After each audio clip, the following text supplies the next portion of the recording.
I keep defending MrBeast because I feel like despite all the controversies that surround him, his influence on YouTube is nothing of that admirable, and he provides a net positive good to the world through his philanthropy and his mission with Feastables. That statement is something I can no longer in good conscience stand behind. And this video will walk you through my own cognitive dissonance, why I resist criticism of him even when it's fair, and why through his own philosophy and actions, why I can no longer be the supporter I once was. This is a more personal video than what I usually make, but my goal by the end of this video is for you to start questioning your own relationship to public figures by the end, as well as some feedback for Jimmy as well, for him to hopefully internalize if he does intend to answer for the criticisms I address in this video.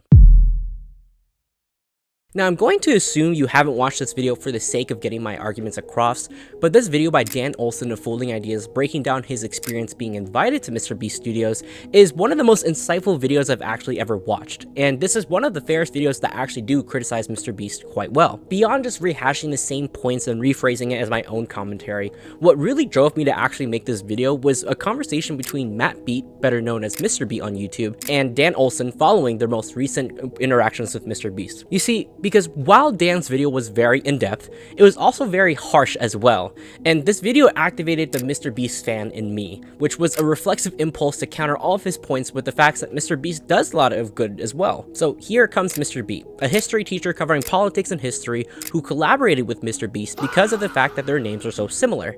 So MrBeast flies MrBeat out to his studio. While both Dan and MrBeat were both given the tour, MrBeat had a more personal treatment and more hands-on experience with talking to and collaborating with MrBeast. And from here on out, I will be calling MrBeat as Matt, just to make things simpler. By and large though, I do agree with the sentiments of Dan's video, which is that when I watched this conversation, the main takeaway was very clear, that Matt, or MrBeat, was effectively wined and dined, and that Matt, like many other creators before him, was given a polished experience to help soften the sharper edges of the controversial MrBeast brand in a way that muddles your own picture of MrBeast because he's a nice guy who means well. And you know what the funny thing is that this whole conversation was started because Matt had wanted to have the genuine intentions to not challenge, but to actually hear Dan's perspective on their polarizing experiences when he did watch the video. It's cool because this curiosity allowed for a conversation that actually did open my eyes to what it would actually have looked like if someone actually challenged my beliefs on MrBeast. And huge props to MrBeat, or Matt himself by the way, for keeping the video up and not just locking it behind a membership.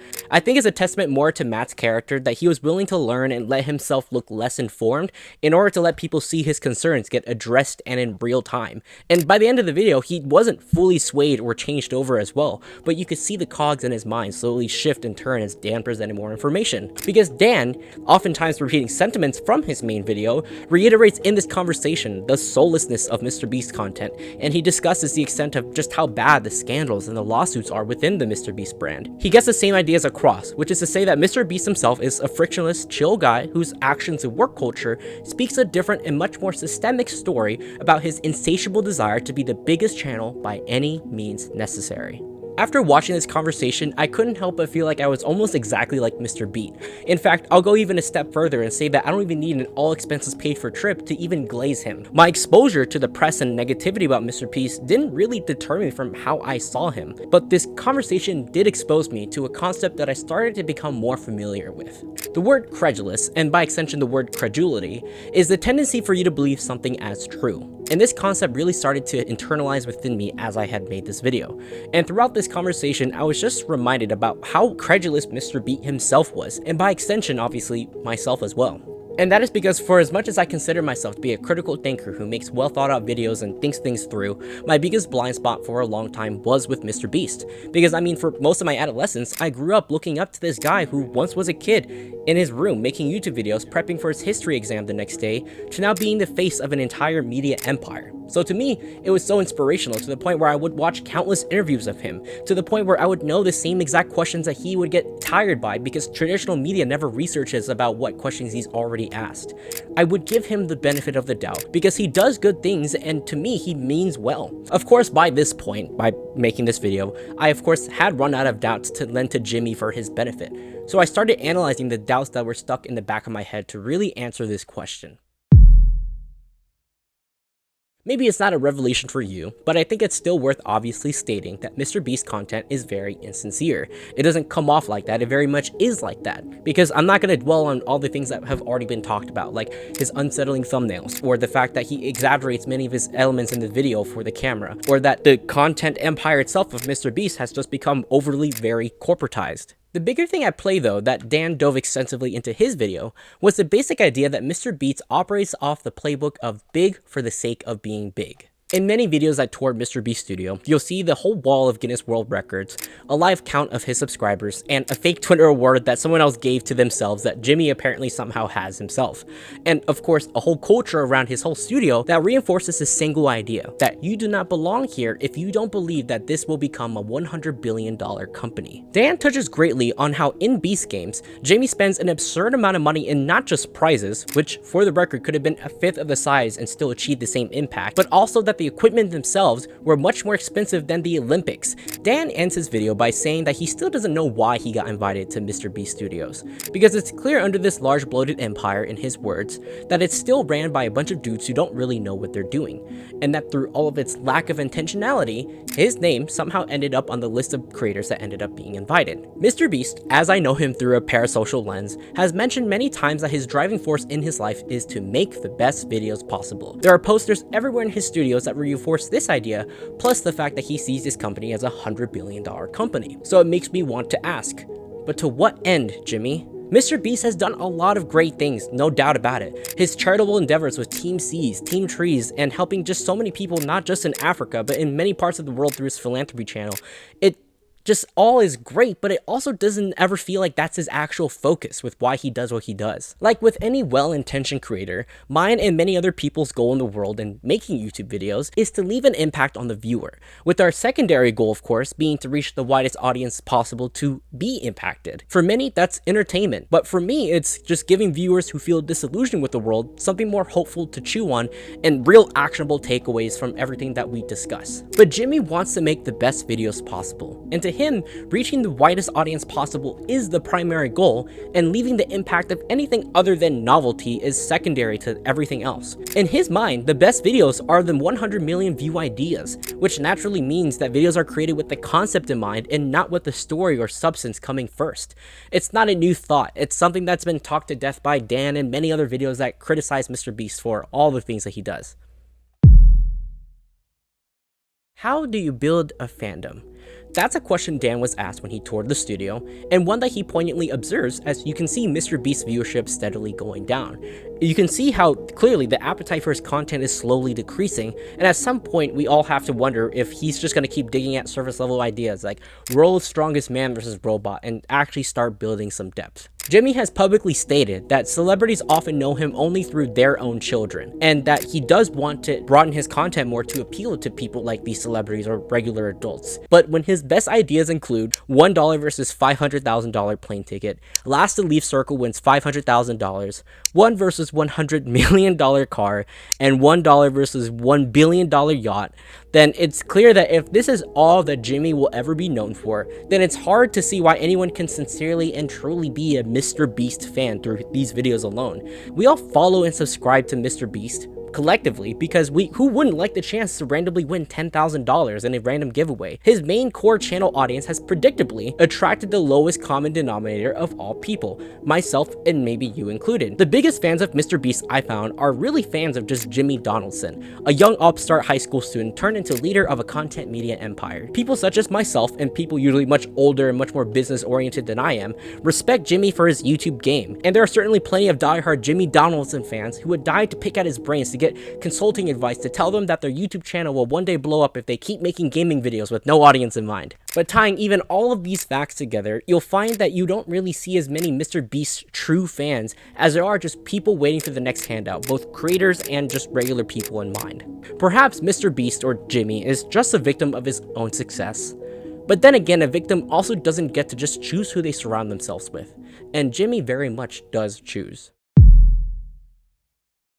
Something that I also did a lot when I tried to internally defend Jimmy in my head while watching a negative video about him was that I would believe that he too was a credulous individual who was swept up by the whims of the corporatized system that captured him and gouged out the heart and the true soul of what his original videos were. At the end of the day though, the comically timed comment that Dan made to MrBeast that Jimmy follows Andrew Tate is ultimately where a line of mine does have to eventually be drawn. Ask him some hard questions sometime, because I don't want to lose that relationship I have with Jimmy. I mean, I have his phone number. I would like to, I hope he's not mad that I had you on, actually. You know what I mean? I don't think he will be. They don't seem to have the institution. If they cared about that, then Jimmy wouldn't follow Andrew Tate on Twitter. He follows Andrew Tate on Twitter. Yeah. Oh god. And through that final stinger in that video, in that conversation, it made me really have to reconsider my own lines in relation to Jimmy.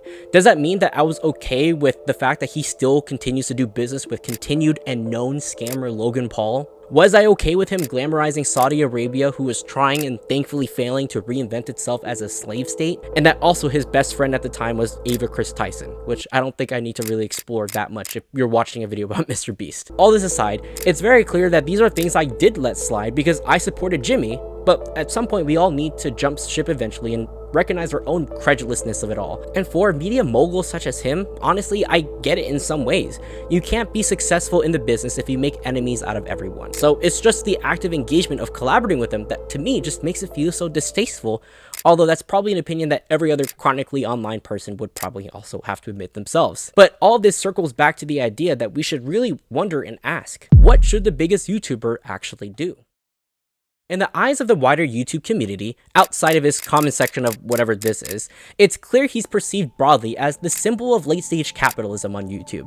And I think this word is thrown around a lot because no one has ever actually taken the time to define it, so we all should expect to know what it means. Is that late-stage capitalism is fundamentally when our society has been so consumed by the pursuit of money that everything else in pursuit of that has become commoditized.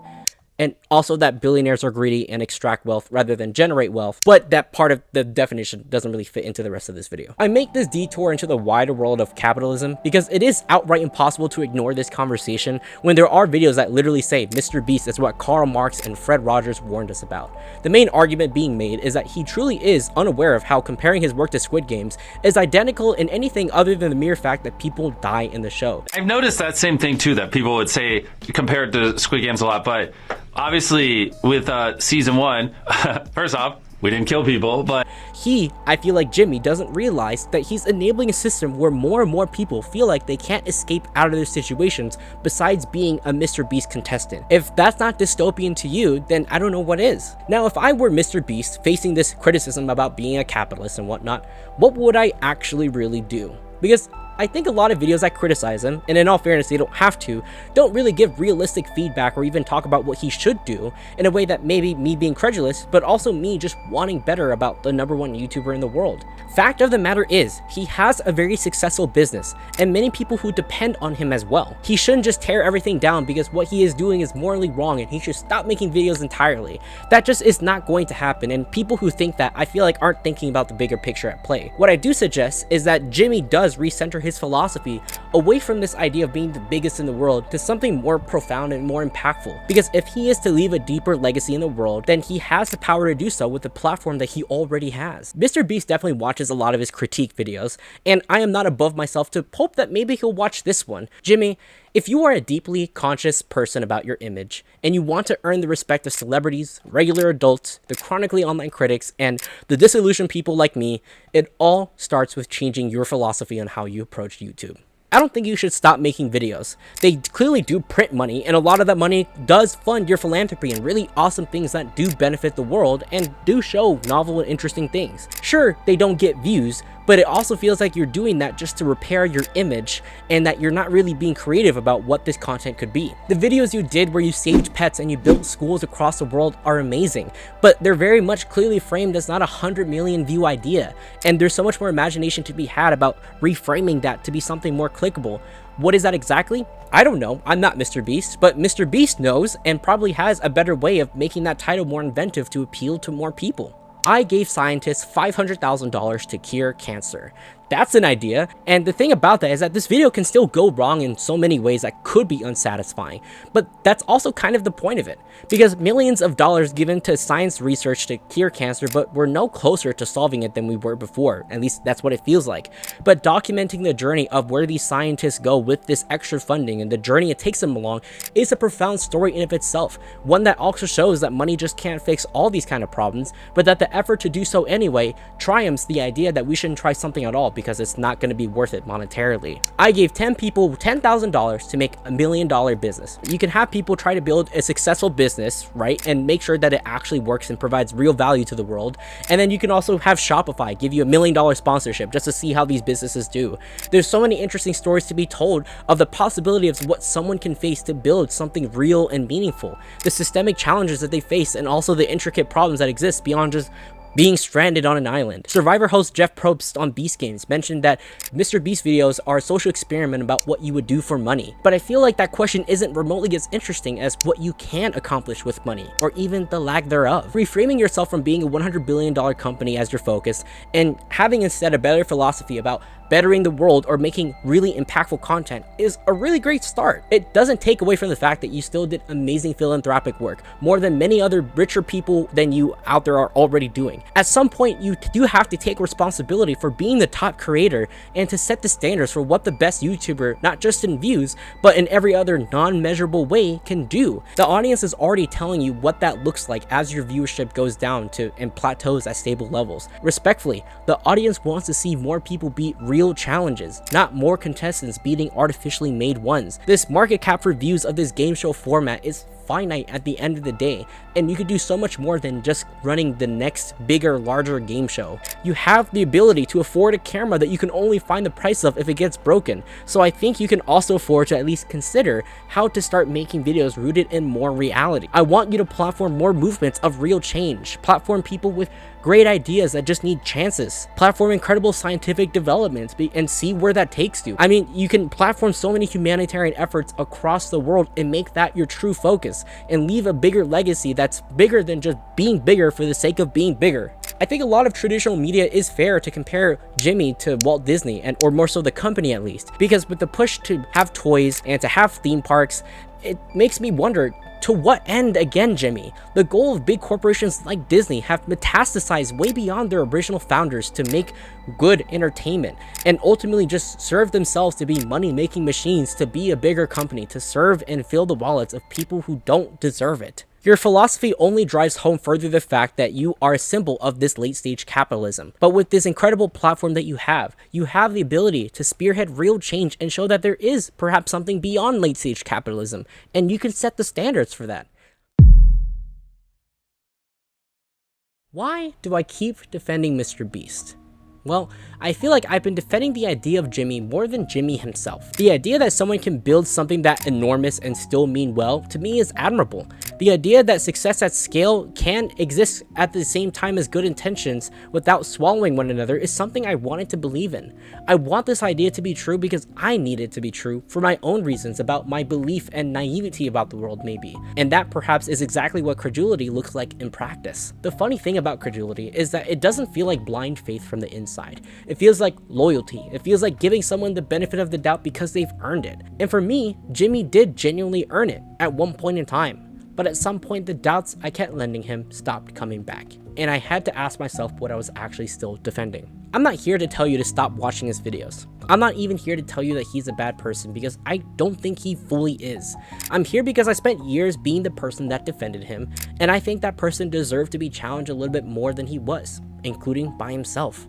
If anyone else is capable of leading real change and making content above the degradation of people's dignity for content, I think that's the #1 YouTuber in the world. There's an audience out there that's ready to watch someone do real change in a world that doesn't just feel dishonest.